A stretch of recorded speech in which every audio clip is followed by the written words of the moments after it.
علماء بار متعلق سپک سپور وهونکو د علماء پګړې زناورو ته پسرونکو د علماء بې ادبي کوونکو شپه ورځ د علماء سره دشمني کوونکو کم از کم دې خبرې خیال وساتئ چې دا پټکی د محمد رسول الله دی دا زما نه دی دا ګیره د محمد رسول الله ده دا اسلام خبره چې کوم دا د ایمان خبره چې کوم دا ما کور کې نه دی جوړ کړی دا جندول کې نه دی جوړ دا د دیر اسلام نه دی دا د مکې اسلام دی دا د سوات اسلام نه دی دا د مدینې اسلام دی ته که ما سره دشمني کې دشمني وکړه لیکن د دې خبرې خاطر وکړه چې دشمني ته ما سره د څه په وجه کې ما خو تا سره پولې نه ده شریکه ما خو تا سره پټی نه دی شریک ما تا سره بله مشتو ګریبان شوی نه یم بله هیڅ دشمني مې سره نشته په دین راسه دشمني کې او بیا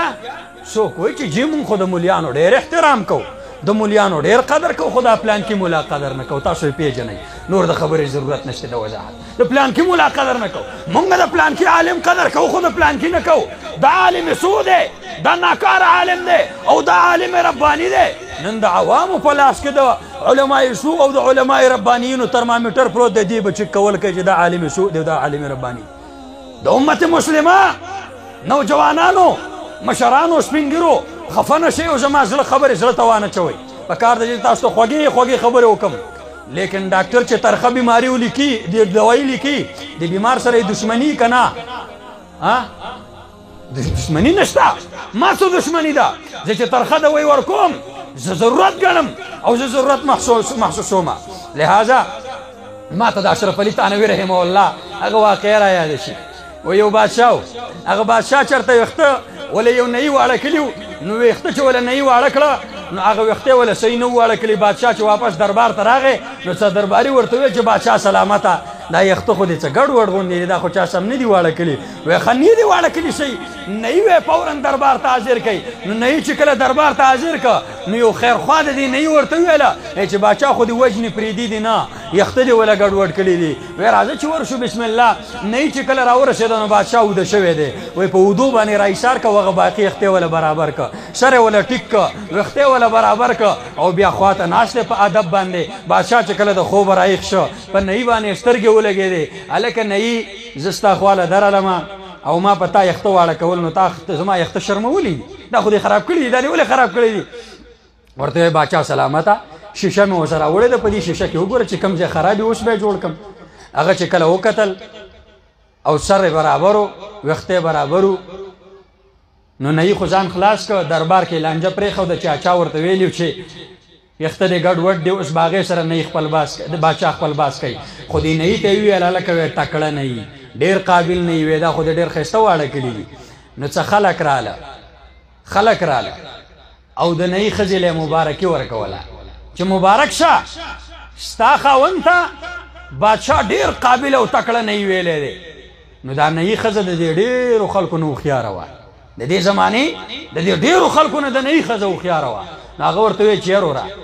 تاسو ماله د څه شي مبارکي راکوئ که یو لس کسه نیان راټول شوي وي او ویلي وي چې ستا دا خاوند ډېر تکړه نهي دی خو ما به منلي وي ځکه چې نیان په نهیتوب پوهېږي نو باچا د نهیتوب نه څه خبر دی چې زما خاوند ته وي چې تکړه نهي دی دا تکړه دی زه وایم ته علماو ته سپکې سپورې وې چې زه دا پلانکې مولا نه منم دا مولا نه منم دا مولا نه منمه نو تا سره کومه اتارټي در سره ده یا کوم ترمامیټر تا سره در سره دی چې ته پې علما ګورې چې دا مولا زه منم او دا مولا زه نه منم که دا ټوله دنیا ووایي چې دا پلانکې مولا زه نه منم خو چې دا دنیا په خپله د مولاتوب نه نه خبر په خپله د علم نه نه خبر د دې دا خبره معتبره ده ستاسو په دې سوات کې مشهور ډاکټر څوک دی ووایې که نه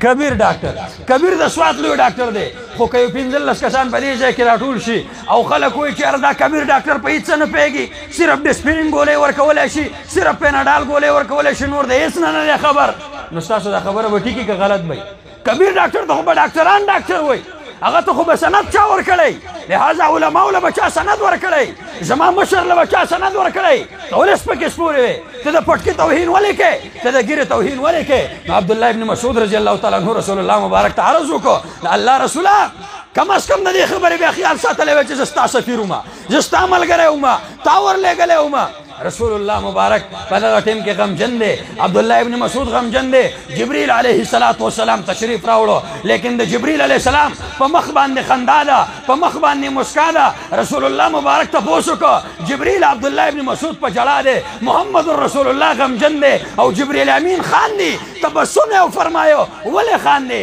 د خندا څه وجه خو راته وښایه جبريل علیه السلام ورته فرمایي د الله رسوله ما ستا غم وکړو زه ستا په غم باندې غمجن یم ستا په خفګان باندې خفه یم ځکه ستا دوست او ستا ملګری خلکو خفه کړی دی عبدالله ابن مسعود خلکو خفه کړی دی موږ ته پته ده چې ته خفه یې زه هم خفه یم په دې الله هم خفه